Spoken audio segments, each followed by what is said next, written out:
प्रभु राम देव भगवान अल्लाह खुदा ईश आदि नाम एक ही शक्ति के हैं।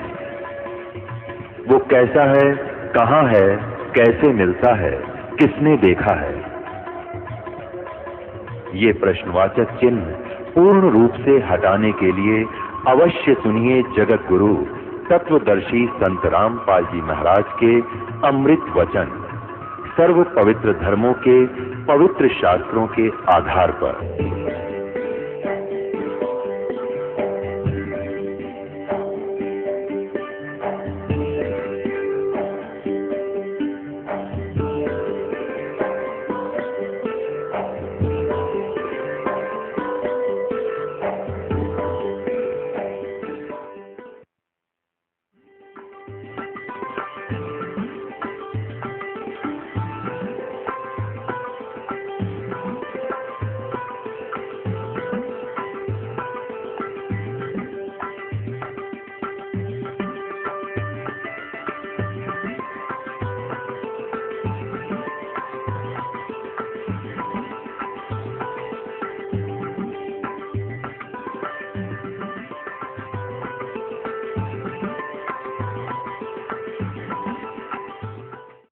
सतगुरुदेव की जय। बंदी छोड़ कबीर परमेश्वर जी की जय। बंदी छोड़ गरीबदास जी महाराज जी की जय। स्वामी राम देवानंद जी गुरु महाराज जी की जय।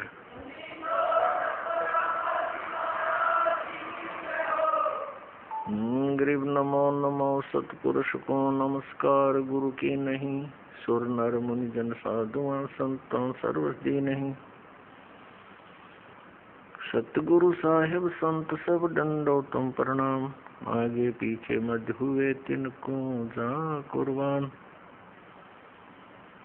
नराकार निर्विषम काल जाल भयभंजनम। निर्लेपम निज निर्गुणम अकल अनुपवेशोन्दनम।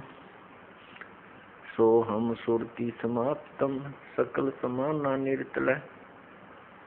उज्ज्वल हीरंबर हरदम अम्बे परवा अथाह वार पार नहीं मध्यतम। ग्रीव जो सुवर सिद्ध होई गणनायक गलताना। करो अनुग्रह सोई पारस पद परवाना। आदि गणेश मनाऊं गणनायक देवन देवा। चरण कमल लो लाऊं आजंत करूं सेवा। परम शक्ति संगीतम रिद्धि सिद्धि दाता सोई। अवगत गुण अतीतम सत्य पुरुष निर्मोही। जगदम्बा जगदीशम मंगल रूप मुरारी।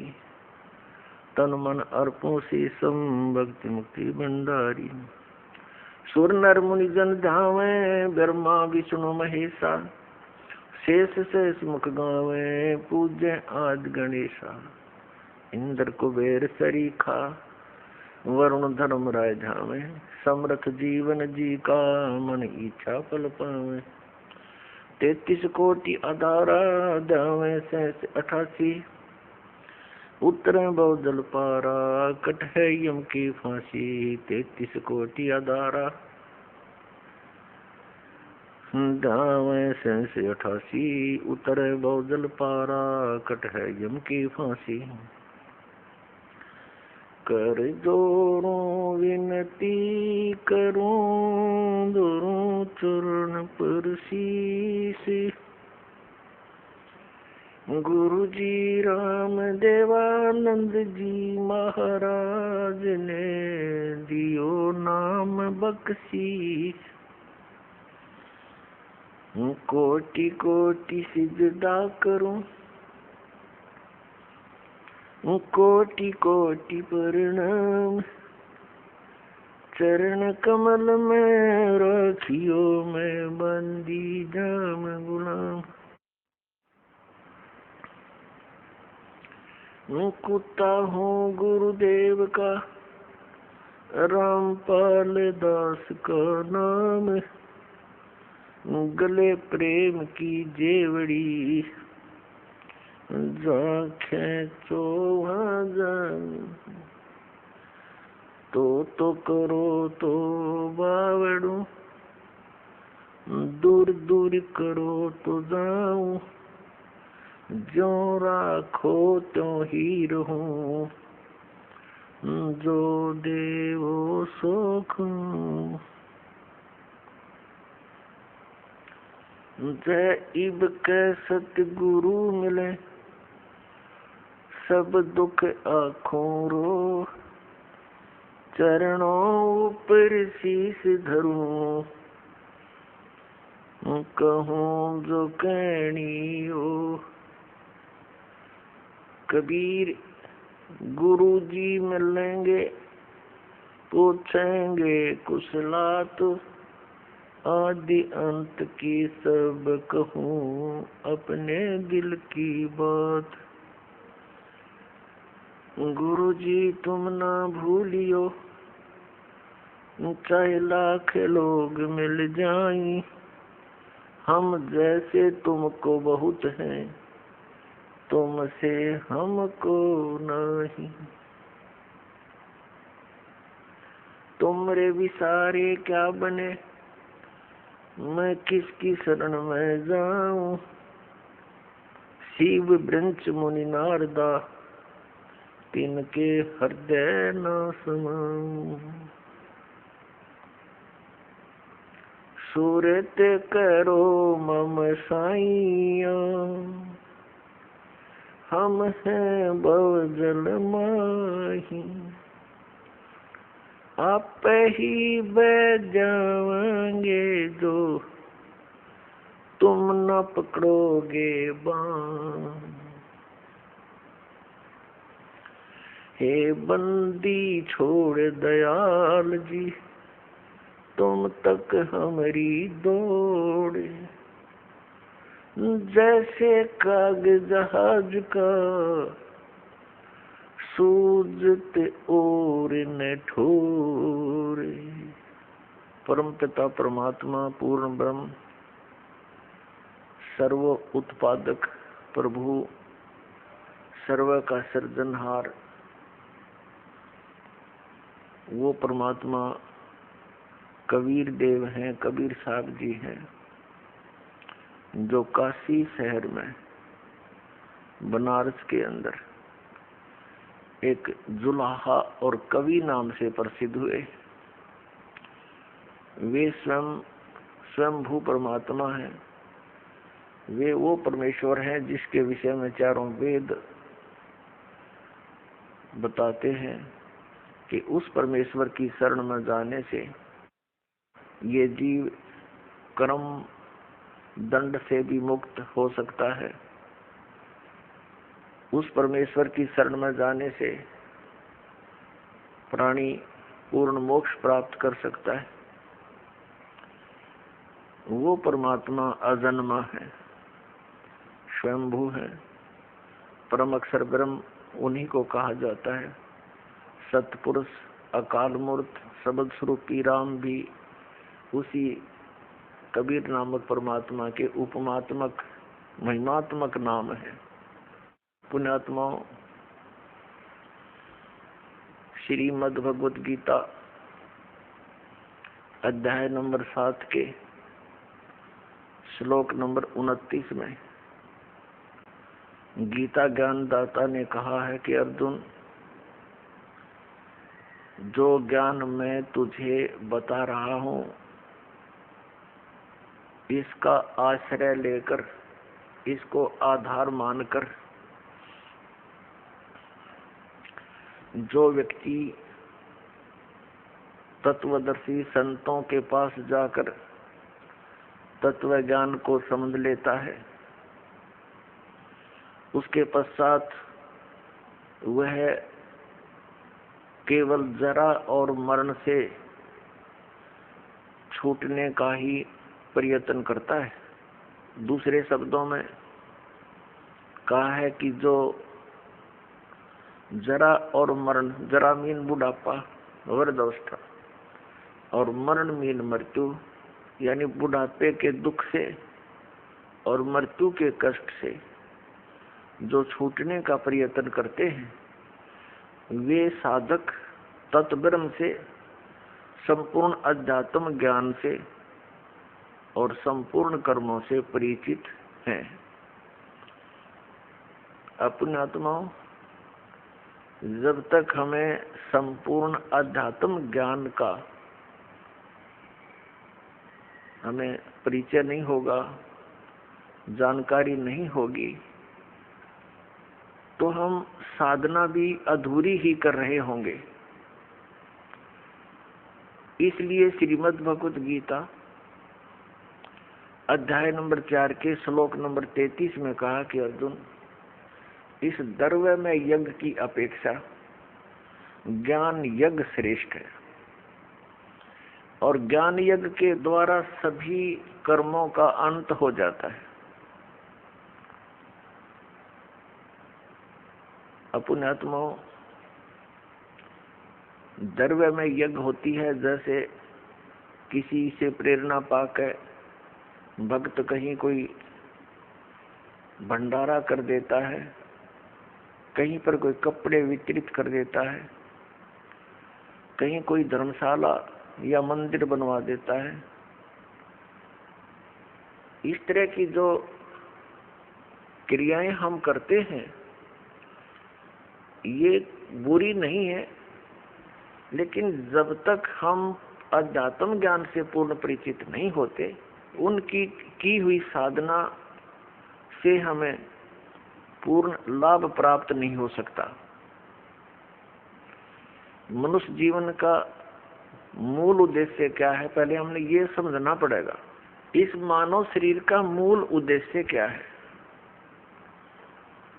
जरा और मरण से ही छूटना, जरा मरण से मोक्ष प्राप्त करना। और यदि यही नहीं हुआ तो फिर उस आध्यात्मिक अनुष्ठान का जो हम आजीवन करते रहे, हमें कोई लाभ नहीं मिला। भले ही हम उस कुछ पुण्य कर्म करने से स्वर्ग चले जाते हैं, स्वर्ग जाने के बाद फिर हम पुण्य समाप्त होने पर फिर नरक भी जाते हैं, और उसके उपरांत फिर हम यहाँ जन्म और मृत्यु के इस दीर्घ रोग में ग्रस्त रहते हैं। जैसे गीता ज्ञानदाता स्वयं कहता, अर्जुन तेरे और मेरे बहुत जन्म हो चुके हैं, तू नहीं जानता मैं जानता हूं, मेरे जन्म और कर्म अलौकिक है। श्रीमद् भगवत गीता अध्याय नंबर 2 के श्लोक नंबर 12 में, अध्याय नंबर 4 के श्लोक नंबर 5 से 9 में, गीता अध्याय नंबर 10 के श्लोक नंबर 2 में गीता ज्ञान दाता स्पष्ट करता है कि अर्जुन तेरे और मेरे बहुत जन्म हो चुके हैं, तू नहीं जानता मैं जानता। तो गीता ज्ञान दाता कौन है? ये श्री कृष्ण नहीं है। श्री कृष्ण में प्रवेश करके ये ब्रह्म बोल रहा है, जो काल भी कहलाता है, जो 21 ब्रह्मांड का स्वामी है, जिसको श्रीमद् भगवद गीता अध्याय नंबर 15 के श्लोक नंबर 16 में सरपुरुष कहा है। गीता जी अध्याय नंबर 11 के श्लोक नंबर 32 में ये स्वयं कहता, मैं काल हूँ। ये श्री कृष्ण जी में प्रवेश करके ये काल यानी ब्रह्म बोल रहा है, सरपुरुष बोल रहा है। अब ब्रह्म की साधना क्या है? ओम मंत्र। श्रीमद् भगवत गीता अध्याय नंबर 8 के श्लोक नंबर 13 में गीता ज्ञानदाता अपनी भक्ति विधि बताता है कि ओम इति एकाक्षरम ब्रह्म व्यवहारन माम अनुसमरण ये प्रयाति तजम देहम सयाति परमाम गतिम। मुझ ब्रह्म का केवल एक ओम अक्षर है, यह नथिंग एल्स, और कुछ नहीं। और इस ओम नाम का जाप उच्चारण करके सुमन करता हुआ जो शरीर छोड़कर जाता है, इसका सुमन करता हुआ सयाति परमाम गतिम, वह परम गति को प्राप्त होता है। अब कौन सी परम गति? जो ओम के जप से प्राप्त होगी। ओम के जप से कौन सी गति प्राप्त होगी? कि वो ब्रह्मलोक में चला जाएगा। गीता जी अध्याय नंबर 8 के श्लोक नंबर 16 में स्पष्ट किया है कि ब्रह्मलोक पर्यंत, यानी ब्रह्मलोक में गए हुए प्राणी भी सब पुनरावृत्ति में है। वहां गए हुए प्राणी भी जन्म और मृत्यु के अंदर सदा बने रहते। और ये ब्रह्म स्वयं कह रहा है कि तेरे और मेरे अर्जुन बहुत जन्म हो चुके, तू नहीं जानता मैं जानता हूं। ये सरपुरुष है, ये नाशवान भगवान है। तो नाशवान की भक्ति करने से, साधना करने से जरा और मरण का रोग नाश नहीं हो सकता। और मनुष्य जीवन का मूल उद्देश्य ही जरा और मरण से छुटकारा पाना है। इसलिए गीता ज्ञानदाता 15वें अध्याय के मंत्र नंबर 1 से 4 में और गीता जी अध्याय नंबर 18 के श्लोक नंबर 62 और 66 में अपने से अन्य उस परम अक्षर ब्रह्म की शरण में जाने को कह रहा है कि जहां जाने के बाद साधक फिर लौटकर कभी संसार में वापस नहीं आते, उनको परम शांति और शाश्वत स्थान, शाश्वत माने एंडलेस, एवरलास्टिंग, कभी नाश न होने वाले उस स्थान यानी धाम को, सनातन परम धाम को प्राप्त हो जाता है। इसके लिए गीता ज्ञानदाता ने ऑप्शन छोड़ा है कि उस परम अक्षर ब्रह्म यानी जिसकी साधना के लिए 18वें अध्याय के 62वें श्लोक में जिसकी शरण में जाने को कहा है, उसकी भक्ति विधि और उसकी पूर्ण जानकारी गीता ज्ञानदाता नहीं रखता।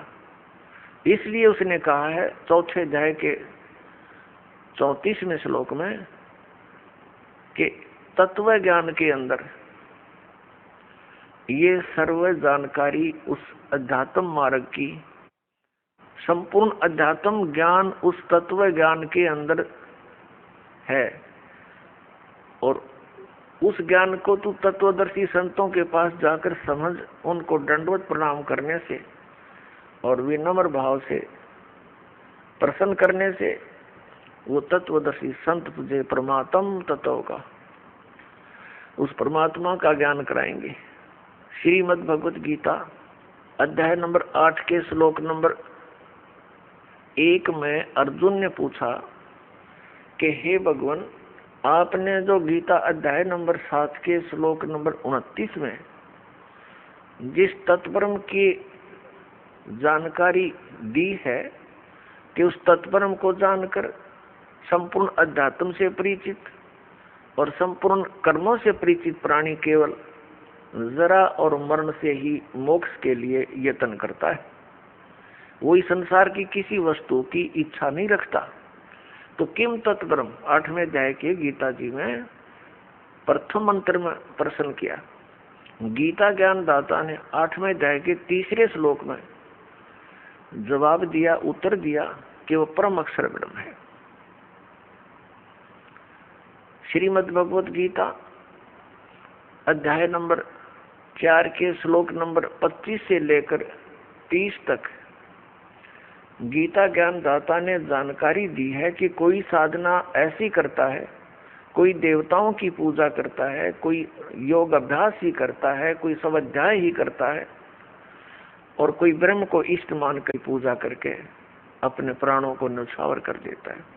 कोई पान अपान की गति, कोई प्राणायाम आदि करके ही संतुष्ट है और सभी अपनी अपनी साधनाओं को पाप नाशक जानते हैं। यानी जो साधना जैसी कर रहा है वो उसको उत्तम मानकर कर रहा है, ये तो अंडरस्टूड है। यदि वो ये समझ जाए कि साधना शास्त्र अनुकूल नहीं तो तुरंत त्याग देगा वो।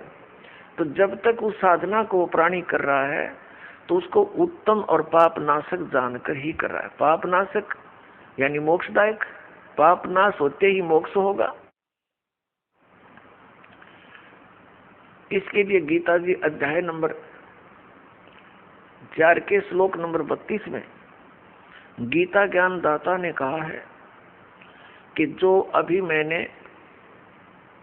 अध्याय नंबर इसी 4 के श्लोक नंबर 25 से लेकर 30 तक जो जानकारी दी है आध्यात्मिक यज्ञों की यानी धार्मिक अनुष्ठानों की, ये कंप्लीट नहीं है। विस्तार के साथ आध्यात्मिक यज्ञों अर्थात धार्मिक अनुष्ठानों की जानकारी सच्चिदानंद घन ब्रह्म की वाणी में विस्तार के साथ कही गई है। एक ध्यान रखने की बात अपने आत्माओं, ये गीता जी के अनुवाद करता जहाँ विचलित हो गए, उन्होंने अर्थों के अनर्थ कर डाले। उदाहरण के तौर पर गीता जी अध्याय नंबर 7 के श्लोक नंबर 18 और 24 में अनुत्तम शब्द है, इन्होंने अनुत्तम का अर्थ कर दिया जिससे उत्तम कोई ना हो। ये कोई बुद्धिमान की बातें हैं। गीता जी अध्याय नंबर 18 के श्लोक नंबर 66 में वर्ज शब्द है। वर्ज का अर्थ जाना होता है, इन्होंने आना कर दिया और उसी की वकालत अभी तक कर रहे हैं। व्याकरण का भी नाश कर दिया इन्होंने अध्यात्म ज्ञान को ना समझकर। इसी प्रकार यहाँ चौथे अध्याय के 32वें श्लोक में गीता जी में ब्रह्मणे मुखे शब्द है, इन्होंने ब्रह्मणे का अर्थ कर दिया वेद और मुखे का अर्थ कर दिया वाणी। ब्रह्मणे मुखे का अर्थ कर दिया वेद की वाणी। इनको याद नहीं रहा। 17वें अध्याय के 23वें श्लोक में गीता जी में ये ब्रह्मणे शब्द है। ओम तत्सत इति निर्देश है ब्रह्मणे तिर्विद समर्थ है। वहां इन्होंने किया है ब्रह्मणे का अर्थ सच्चिदानंद घन ब्रह्म। ये यहाँ जानकारी जो है 8वें अध्याय के जो 3रे मंत्र में कहा है परम अक्षर ब्रह्म, उसको परम अक्षर ब्रह्म कहो, सच्चिदानंद घन ब्रह्म कहो। तो 17वें अध्याय के 23वें श्लोक में सच्चिदानंद घन ब्रह्म अर्थ किया है अनुवादकर्ताओं ने, वहां सही किया, वहां इनकी बुद्धि ठीक काम कर रही थी और यहाँ ये विचलित हो गए। तो यहाँ पर चौथे अध्याय के 32वें श्लोक में ब्रह्मणे मुखे का अर्थ बनता है सच्चिदानंद घन ब्रह्म ने, यानी परम अक्षर ब्रह्म ने अपने मुख कमल से जो बोलकर ज्ञान दिया है अपनी अमृत वाणी से, वो है ब्रह्मणे मुखे, वो सच्चिदानंद घन ब्रह्म की वाणी, वो तत्व ज्ञान है। और उसके अंदर विस्तार के साथ सभी धार्मिक यज्ञों अर्थात अनुष्ठानों की जानकारी कही गई है। चौथे अध्याय के 34वें श्लोक में गीता जी में यही प्रमाण दिया है कि उस तत्व ज्ञान को जो सच्चिदानंद घन ब्रह्म ने अपने मुख कमल से बोला है, उसको तू तत्वदर्शी संतों के पास जाकर समझ, वे बताएंगे। इससे सिद्ध हो गया कि गीता ज्ञानदाता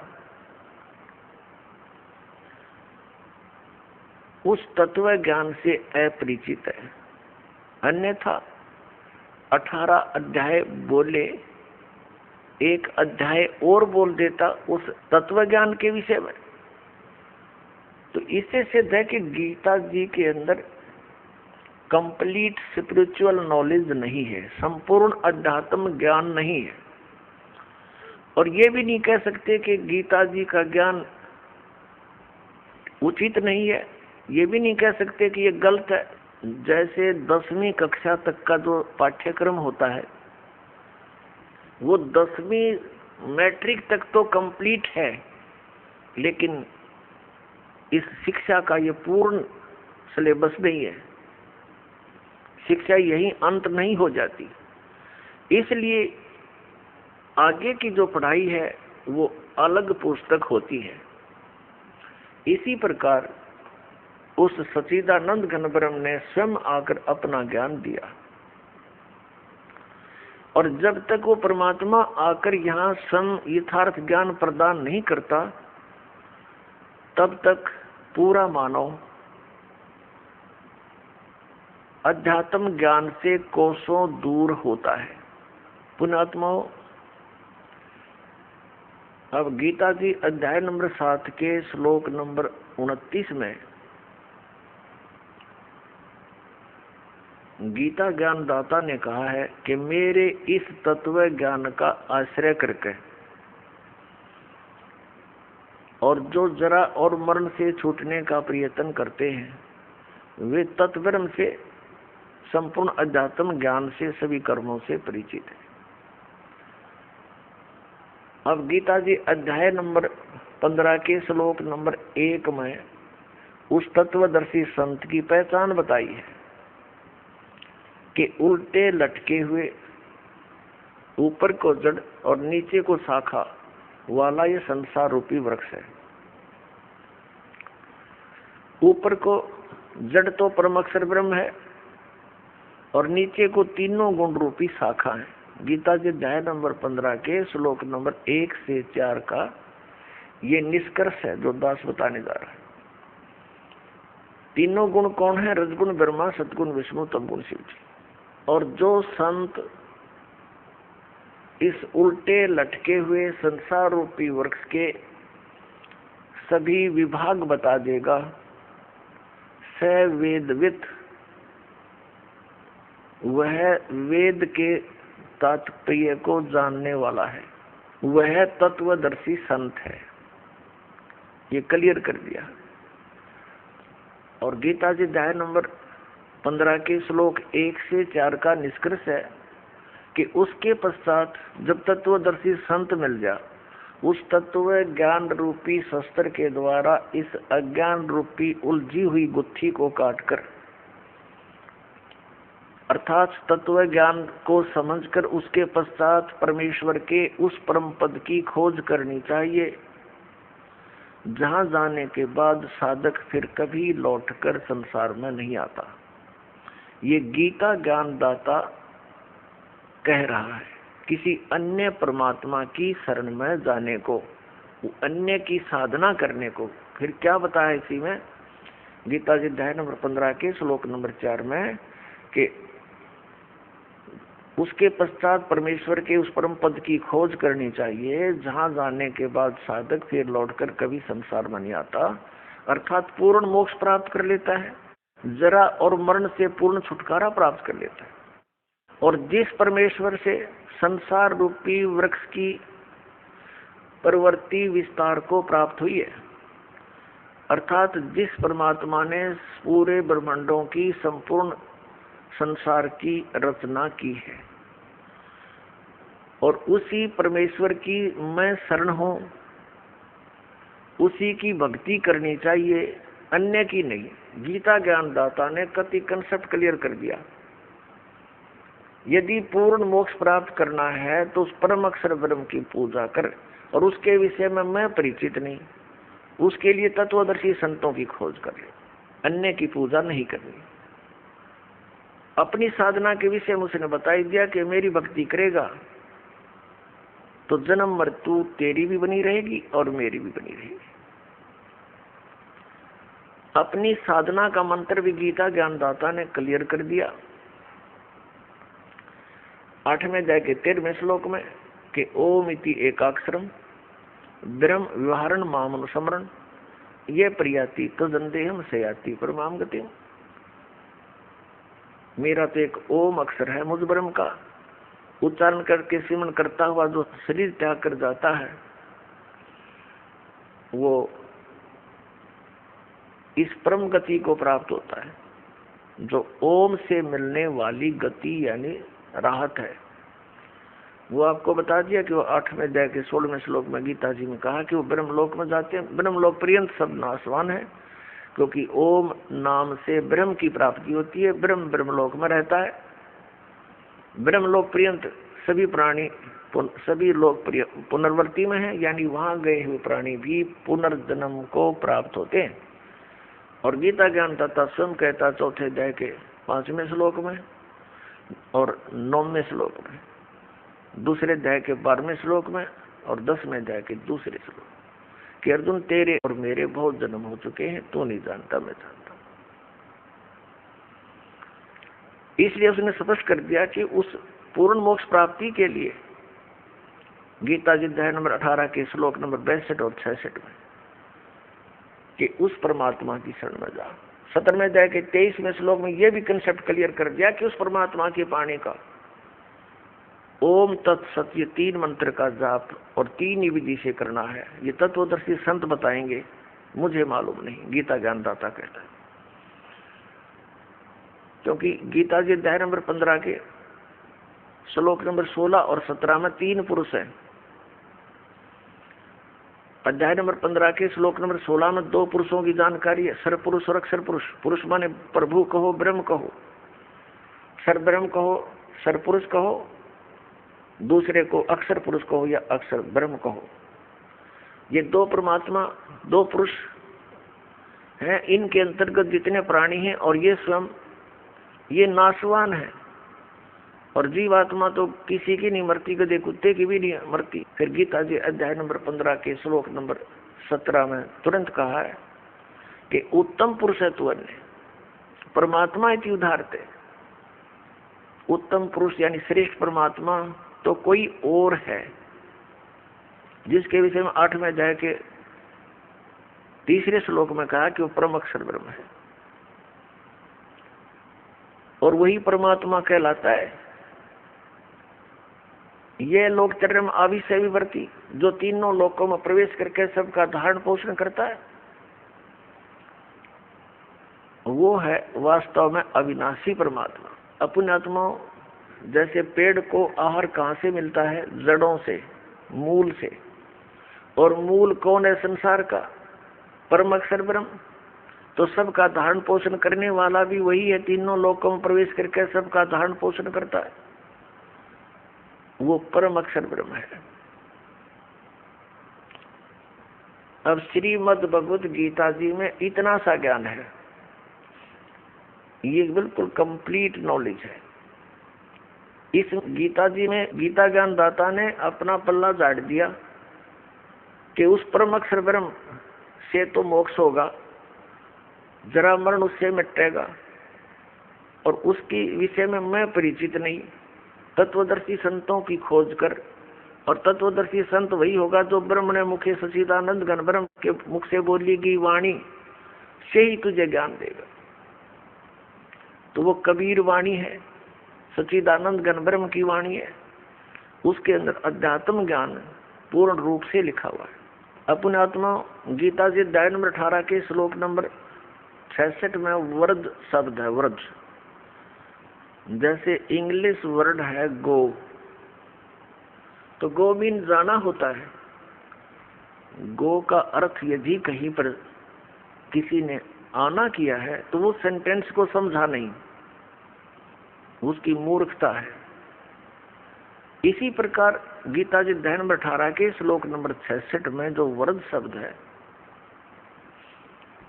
इसका अर्थ जाना बनता है। इन्होंने आना किया हुआ सभी ने, और इसी की वकालत कर रहे हैं। अन्य से, किसी से, आचार्य से या शंकराचार्य से या ऋषि महर्षि से, मंडलेश्वर से पूछो, वो यही वकालत करेंगे कि श्री कृष्ण जी कह रहे मेरी शरण में आ जा। दूसरे अध्याय के 7वें श्लोक में ये गीता ज्ञानदाता को अर्जुन कह रहा कि मैं आपकी शरण में हूँ, आप मेरे गुरु हो, मैं आपकी शरण में हूँ, जो मेरे हित में हो वो आप बताइए। अब वहां फिर ये कहे मेरी शरण में आ जा, ये कोई बालकों के लेख नहीं, ये आध्यात्म ज्ञान है। तो यहाँ इसने कहा है कि सर्वधर्मान परित्यज्यमाम एकम शरणम व्रज अहम तवा सर्व पापेभ्यो मोक्षामि मा शुच। अब अर्जुन चिंतित हो गया कि भाई युद्ध करूं तो नाश होए, पाप का भागी बनो, और नहीं करूं तो ये बार बार प्रेरित कर ही रहा है युद्ध कर युद्ध कर। तो इस चिंता का निवारण करने के लिए गीता ज्ञानदाता ने कहा देख ले, यदि तूने मेरी शरण में रहना है तो युद्ध करना पड़ेगा। 8वें अध्याय के 5वें और 7वें श्लोक में गीता ज्ञानदाता कहता, मेरी भक्ति कर, मुझे प्राप्त होगा, मुझ में मन वाला हो, मुझ में भावित रहे, लेकिन युद्ध भी कर और मेरा स्मरण भी कर। फिर गीता जी अध्याय नंबर 8 के श्लोक नंबर 8, 9, 10 में इसने फिर तुरंत कहा है कि उस परम अक्षर ब्रह्म की भक्ति करेगा तो उसको प्राप्त होगा। उसके लिए मैं परिचित नहीं तत्वदर्शी संतों की खोज कर उसका 3 मंत्र का जाप है, ओम तत्सत। ओम तो सीधा ही है सरपुरुष का, और तत् और सत ये सांकेतिक है। गीता ज्ञानदाता इससे परिचित नहीं, उसने ऑप्शन छोड़ दिया। तो तत्वदर्शी संत बताएगा ये कोड वर्ड है, सांकेतिक शब्द।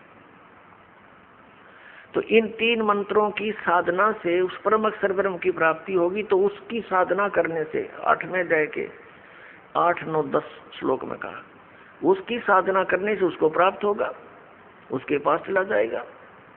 उसके जाने की विधि बताई है इसने 18वें अध्याय के 66वें श्लोक में कि सर्व धर्मान परित्यज्यमाम। 17वें अध्याय के 23वें श्लोक में 3 मंत्र हैं, ओम तत्सत। ओम तो ये ब्रह्म की साधना, इसकी मजदूरी, इसके सत्र की धार्मिक अनुष्ठान यज्ञ है। और यहाँ यज्ञ जो हम करते हैं 5 यज्ञ, ये भी इसी सत्र की है। तो ये कहता है कि सर्व धर्मान परित्यज्यमाम, मेरे सत्र की जितने भी धार्मिक जो अनुष्ठान तूने किए हैं, जैसे ओम नाम का जाप, उस 3 मंत्र के जाप में ओम नाम का जाप भी है, और ये यज्ञ आदि, ये मुझ में छोड़ और उसकी शरण में जा। एकम, जिसके बराबर दूसरा ना हो, अद्वितीय, वो परम अक्षर ब्रह्म की शरण में जा। अपने आत्माओं, इन अनुवादकर्ताओं ने अनुवाद का अनर्थ किया है। ये क्या कह रहे हैं? क्योंकि इनकी बुद्धि श्री कृष्ण पर रुकी रही, जबकि श्री कृष्ण जी का तो रोल ही नहीं गीता जी के ज्ञान में। ये प्रमाण करेंगे आपको।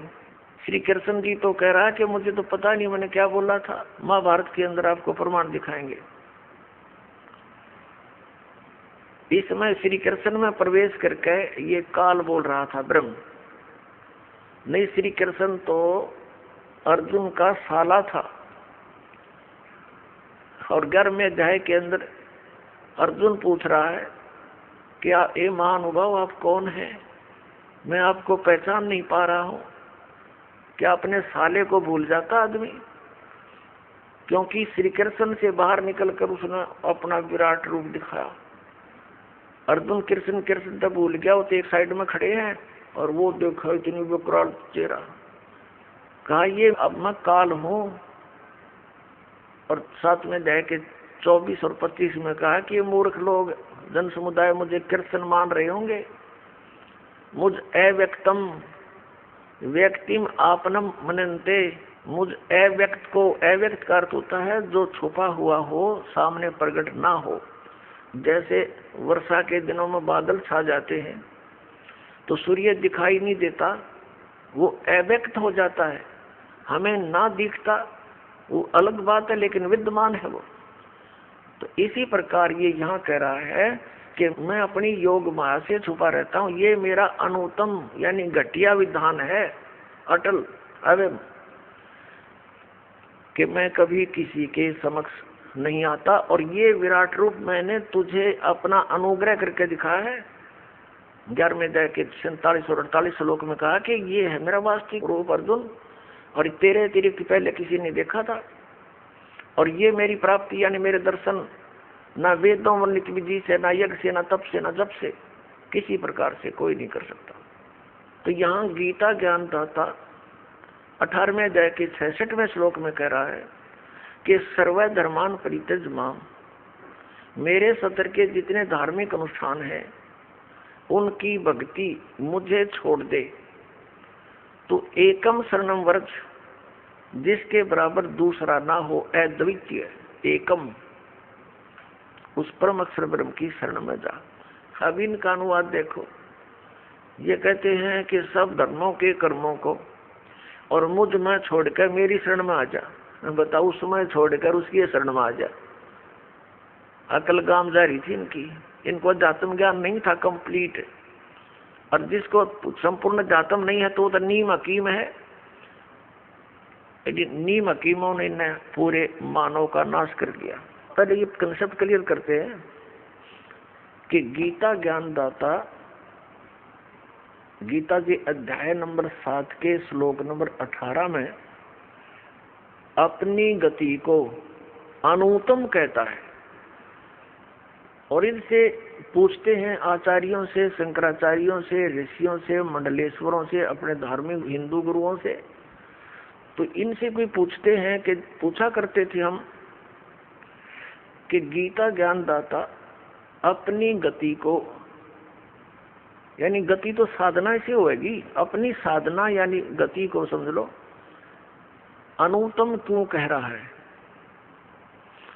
तो ये क्या उत्तर देते हैं कि जिससे उत्तम अन्य ना हो और ना हो, सर्वोत्तम अति उत्तम। बताओ इनकी कोई बात हो, ये जवाब है इनका।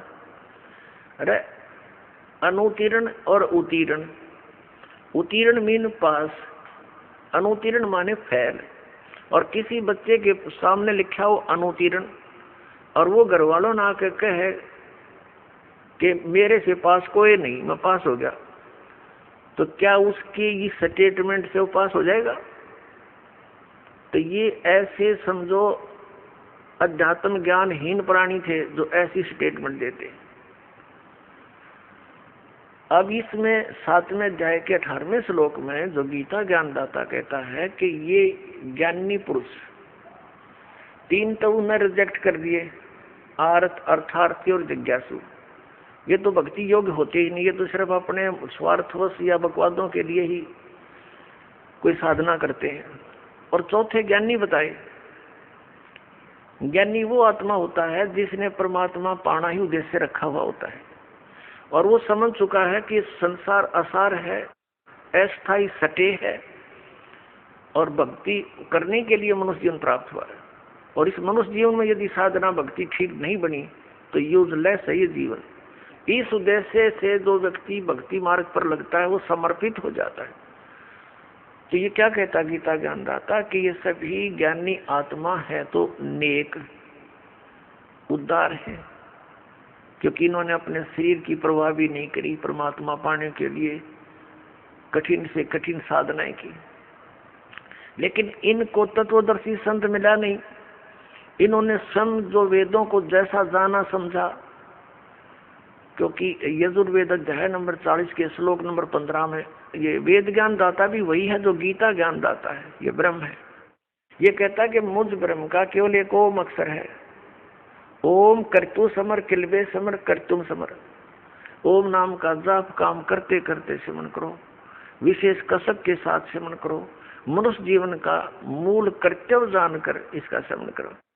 अब यहाँ तो इन ऋषियों ने ओम नाम का जाप जान लिया कि पूर्ण परमात्मा का है, यानी जिससे मोक्ष होगा। लेकिन ये भूल गए 40वें अध्याय के अंदर यजुर्वेद में मंत्र नंबर 10 से लेकर 13 तक एक और कंसेप्ट कहा है और एक ऑप्शन छोड़ा है और स्पष्ट किया है कि कोई तो परमात्मा को संभवात माने जन्म लेने वाला राम और कृष्ण की तरह, और कोई असंभवात यानी जो कुछ कहते हैं वो जन्म लेता ही नहीं, अजन्मा है। तो इसकी विशेष जानकारी, यथार्थ जानकारी तत्वदर्शी संत देते हैं। धीराणाम, धीराणाम माने तत्वदर्शी संत जिनका ज्ञान टिकाऊ है, उनसे सुनो। अब बताओ, ये गीता के अध्याय नंबर 4 के श्लोक नंबर 34 में कहा कि तत्व ज्ञान को तत्वदर्शी संतों के पास जाकर सुनो, वो बताओगे उस परमात्मा का ज्ञान। तो इनने उस पर ध्यान ना दिया कि और भी ऑप्शन छोड़ रखा है। इन्होंने इस ओम नाम के जाप को ही पूर्ण परमात्मा का और मोक्षदायक मानकर साधना शुरू कर दी, जप शुरू किया, फिर हठ योग शुरू कर दिया। क्योंकि श्री ब्रह्मा जी जब कमल के फूल पर विराजमान थे, देवी भागवत में प्रमाण है 3रे स्कंद में 5वें अध्याय में कि जब ब्रह्मा जी कमल के फूल पर बैठे थे, ये सचेत हुए, वहां होश में आए, आकाशवाणी हुई कि तप करो तप करो। 1000 वर्ष तक ब्रह्मा जी ने तप किया, फिर आकाशवाणी हुई कि सृष्टि करो। तो उसके बाद फिर ब्रह्मा जी को चारों वेद बाद में मिले। वेदों में हठ योग करने का कोई प्रावधान नहीं है। और वो आकाशवाणी किसने की थी? इस ब्रह्म ने सरपुरुष ने की थी। ये मिसगाइड करता है। तो उस आकाशवाणी को ब्रह्मा जी ने परमात्मा की आकाशवाणी मानकर और उसको भी अपने वेदों वाली साधना में समावेश कर लिया। और श्री ब्रह्मा जी से ही ज्ञान प्राप्त है सभी ऋषि, महर्षि, गुरु ब्राह्मणों को। उन्होंने फिर उसी तरह हठ योग साथ किया और ओम नाम का जाप किया। ओम नाम के जाप से सिद्धियां आ जाती हैं और हठ योग करने से भी सिद्धियां भी प्राप्त होती हैं। तो ये ऐसे ओम नाम का जाप भी करते रहते और साथ में हठ योग भी इसलिए करने लगे कि आकाशवाणी ब्रह्मा जी को हुई थी। ब्रह्मा जी भी ऐसे ही तप करते हैं, श्री विष्णु जी भी तप करते हैं। श्री देवी भागवत के अंदर प्रथम स्कंद में ये स्पष्ट किया है कि विष्णु जी स्वयं स्वीकार करते हैं कि मैं घोर तप को तपता हूँ और फिर राक्षसों का नाश करता हूँ। तो ये वेदों में वर्णित नहीं है ये घोर तप करना, उसमें सिंपल है, कति साधारण कर्म योग है उसके अंदर, इसमें हठ योग नहीं है। तो कहने का भाव ये है कि इन ऋषि महर्षियों ने ओम नाम का जाप किया और कठिन साधना भी तप किया। अब गीता जी अध्याय नंबर 11 के श्लोक नंबर 47 और 48 में स्पष्ट किया है गीता ज्ञानदाता ने कि मेरी प्राप्ति यानी मेरे दर्शन में भगवान प्राप्ति, ये मेरा वास्तविक रूप है काल जो मैं दिखा रहा हूँ विराट रूप। और इसकी प्राप्ति ना वेदों वर्णित विधि से, ना किसी जप से, ना तप से, ना किसी क्रियाओं से कभी नहीं हो सकती। ये तो मैं अनुग्रह करके जिस पर चाहूँ अपने आप वैसे दया कर दूं, किसी अलग बात है। जैसे तेरे पर कर दी दया अर्जुन को कह रहा है यह इसी दया है, इसकी अनुग्रह है इस काल का। अर्जुन का तो कलेजा फटने को हो रहा उसकी शकल देख के, अनु कहे तेरे पर अनुग्रह करके मैंने दिखाई है तेरे को, इसी अनुग्रह ना अपने पास रख तो हमने ना दिखा दिए कले। बता, ये कहता ये अनुग्रह करके दिखा रहा, वैसे किसी साधना से मेरी प्राप्ति नहीं। तो इन ऋषि महर्षियों ने हठ योग किया, ओम नाम का जाप किया, मेडिटेशन किए और किसी कमल में प्रकाश देख के ये निहाल हो गए, अकमन भगवान पा दिया और अपना विधान बना दिया कि परमात्मा निराकार है, परमात्मा का केवल प्रकाश देखा जाता है अपने आत्मा। अब एक चुनक नाम के ऋषि थे, उन्होंने ऐसी साधनाएं की, वो था डिवोटी समर्पित मालिक पे, लेकिन अध्यात्म ज्ञान इनकम्प्लीट होने से, तत्वदर्शी संत ना मिलने से उस पुण्यात्मा ने ऐसी कठिन साधनाएं की जिसके कारण वो एटम बम बन गया, सिद्धियां आ गई। मोक्ष तो हो ही नहीं सकता इन मंत्रों से जो चारों वेदों में वर्णित है या अन्य पुराणों में वर्णित है। उसके लिए तो ऑप्शन छोड़ रखा है कि तत्वदर्शी संत बताएंगे और वो 3 मंत्र का जाप होगा, इनसे नहीं हो सकता, जिसमें एक ओम मंत्र है। तो एक चक्रवर्ती राजा था मानधाता, उसने अपने राज्य में परीक्षण करना चाहा कि मेरी प्रभुता यानी मेरी सत्ता अस्वीकार तो नहीं कर दी है किसी छोटे राजाओं ने। उसके लिए उसने एक अश्वमेध यज्ञ के लिए घोड़ा छोड़ दिया और उसके ऊपर एक पंपलेट लिख दिया, एक इश्तार लगा दिया कि जिस भी राजा ने मानधाता चक्रवर्ती राजा की प्राचीनता स्वीकार ना हो, घोड़े को पकड़ के अपने बांध ले और युद्ध के लिए तैयार हो जा। राजा के पास 72 करोड़ सेना है, 72 अक्षौणी। सीधे वैसे सिंपल से शब्दों में 72 करोड़ समझा जाए। अक्षौणी तो आप समझोगे नहीं, इसमें काफी अलग अलग कैटेगरीज होती है। एक अक्षौणी में कितने रथ, कितने घुड़सवार, कितने सैनिक, कितने पैदल, ये अलग अलग होते हैं। एक सिंपल से वैसे समझाना चाहते। तो किसी ने उस घोड़े को नहीं पकड़ा क्योंकि 72 करोड़ सेना लिख रखी। तो वो घूम फिर कर वापस आ रहे थे, ऋषि की कुटिया के पास से ही गुजरे थे, वापस भी वहीं से आगमन था। ऋषि ने देखा कि एक घोड़े पर कोई भी व्यक्ति नहीं बैठा है। कारण जानना चाहा सैनिकों से कि सैनिकों ये घोड़ा बगैर सवार के क्यों है, इस पर कोई सवार नहीं है। तब उन सैनिकों ने डिटेल बताई कि ये घोड़ा चक्रवर्ती राजा मानधाता का है और इस कारण से हमने इसको छोड़ रखा है। इसके आगे पंपलेट पर लिखा है ऐसे ऐसे। तो ऋषि के मन में आई कि राजा का अभिमान हो गया, ये पूरी पृथ्वी पर घूम आया और इसके घोड़े को यानी युद्ध को स्वीकार करने वाला कोई नहीं, इसकी अकल ठिकाने लानी चाहिए। ये मन में प्रेरणा होगी उस ऋषि के। अपने आत्माओं, ये इस काल का जाल है जो गीता ज्ञान बोल रहा है, ये काल है। ब्रह्मा विष्णु महेश का ये पिता है। ये कभी किसी को शिव रूप में दर्शन दे देता है तो सदा शिव कहलाता है। इसी को ये अनजान लोग परम ब्रह्म बोलते हैं। ये क्या करता है, जैसे उस ऋषि ने वेदों अनुसार साधना की, ब्रह्म की, ओम नाम ब्रह्म का जाप है, तो उससे इसमें सिद्धियां आ गई। परमात्मा प्राप्ति हो ही नहीं सकती, इसने स्पष्ट कर रखा है। तो इसके हाथ में रिमोट है। वहां ऋषि में प्रेरणा कर दी काल ने कि इसकी अकल ठिकाने लानी चाहिए, इसमें अभिमान घना हो गया। तो ऋषि ने कहा सैनिकों से कि सैनिकों, भाई मैंने तुम्हारे राजा का युद्ध स्वीकार कर लिया। अब सैनिक कहने लगे, रे कंगाल, तेरे दाने खाने को नहीं और तू युद्ध करेगा मानधाता चक्रवर्ती राजा के साथ? तेरी क्यों सामत आई है? अपनी रट ले राम और कोई दिन सांस लेने तने। अब वो कहने लगा ऋषि के, भाई मेरे भाग में ऐसा ही लिखा है और मैंने ये युद्ध स्वीकार कर लिया। घोड़ा पकड़ लिया और बांध दिया वृक्ष के जिसका कुटिया छाई थी। अब सैनिक गए राजा के पास, नमक मिर्च लगाया कि आज एक व्यक्ति की हिम्मत बनी है आपके घोड़े को पकड़ने की, कल को दूसरा मुंह उठाएगा राजन, इसका बुराई का शुरुआत में ही एंड कर देना चाहिए। तो राजा ने भेज दी अपनी 72 अक्षौणी सेना की, 72 करोड़ सेना की 4 विभाग कर दिए, 4 टुकड़ी बना दी। प्रथम टुकड़ी भेज दी एक चुनक ऋषि को मारने के लिए। उधर से ऋषि ने जो सारे जीवन में डले ढोए थे, ओम नाम का जाप और हठियों किया था, ब्रह्म साधना की थी, उससे उसने अपनी सिद्धियों से 4 पुतली बना दी। पुतली संत भाषा में पुतली और अंग्रेजी भाषा में एटम बम। वचन की जो शक्ति है, इन परमाणु परमाणु का इसका आगे कोई अस्तित्व नहीं है।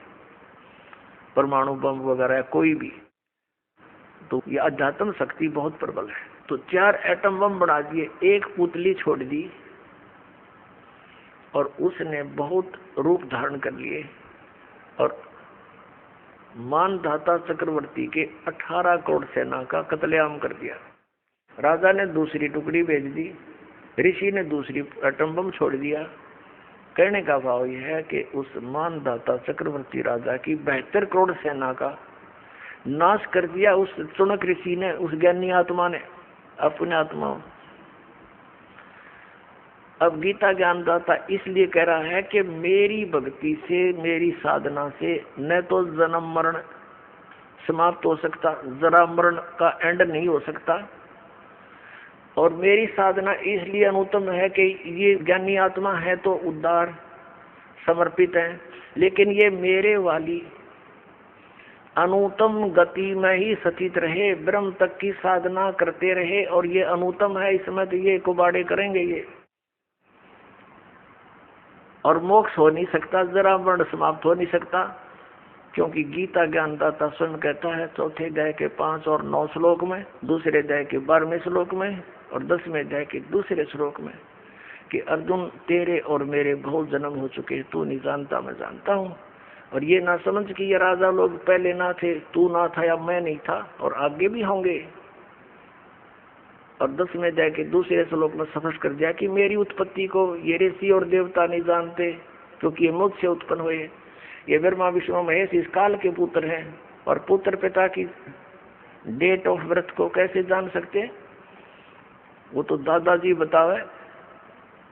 तो दादाजी यानी सबके परम पिता परमेश्वर परमक्षर ब्रह्म ने स्वयं आकर के बताया है वो ज्ञान, वो सच्चिदानंद घन ब्रह्म की वाणी है, वो कबीर वाणी है।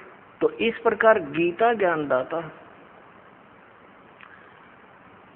7वें अध्याय के 18वें श्लोक में अपनी गति को अनुत्तम कहता है, और इसीलिए 18वें अध्याय के 62वें श्लोक में और 66वें श्लोक में और 15वें अध्याय के 1 से लेकर 4 में तत्वदर्शी संत की पहचान बता करके स्पष्ट कर दिया है कि दो इस उल्टे लटके हुए संसार रूपी वृक्ष के सभी विभागों को बता दे कि जड़ कौन परमात्मा है, तना कौन है, डार कौन है और ये शाखा कौन है। सवेदवित वो है, वेद के तात्पर्य को जानने वाला वो तत्वदर्शी संत है। तो परमेश्वर स्वयं आते हैं। आपने ऋग्वेद मंडल नंबर 9 और सूक्त नंबर 86 के मंत्र 26 और 27 में, ऋग्वेद मंडल नंबर 9 सूक्त 82 के 1, 2, 3 में, ऋग्वेद मंडल नंबर 9 सूक्त 20 मंत्र 1 में, ऋग्वेद मंडल नंबर 9 सूक्त 1 मंत्र 8, 9 में, ऋग्वेद मंडल नंबर 9 और सूक्त 96 यानी 96 के मंत्र 16 से लेकर 20 में, ऋग्वेद मंडल नंबर 9 सूक्त 94 यानी 94 के मंत्र 1 में आपको दिखाएंगे। और पहले भी बहुत बार दर्शन रूबरू कराया आपके। उनमें स्पष्ट किया है कि परमात्मा ऊपर सतलोक में रहता है, उस तीसरे मुक्ति धाम में, धूलोक में, तेजो में स्थान पर रहता है, और वहाँ राजा के समान, जैसे राजा अपने सिंहासन पर विराजमान होता है मुकुट उकुट पहन के, ऐसे वो परमात्मा राजा के समान वहाँ देखा जाता है। नर आकार है, साकार है, मनुष्य दृश्य है, और वहाँ से गति करके आता है। वो अच्छी आत्माओं को मिलता है, उनको उपदेश देता है, तत्व ज्ञान समझाता है। तो वो तत्व ज्ञान जो परमात्मा स्वयं आकर अपने मुख कमल से बोलता है, वो सच्चिदानंद घन ब्रह्म की वाणी है, वो ब्रह्मणे मुखे है, जो गीता के अध्याय नंबर 4 के श्लोक नंबर 32 में जिसके विषय में। तो वो परमेश्वर आकर ही अपने यथार्थ ज्ञान को स्वयं ही बताता है।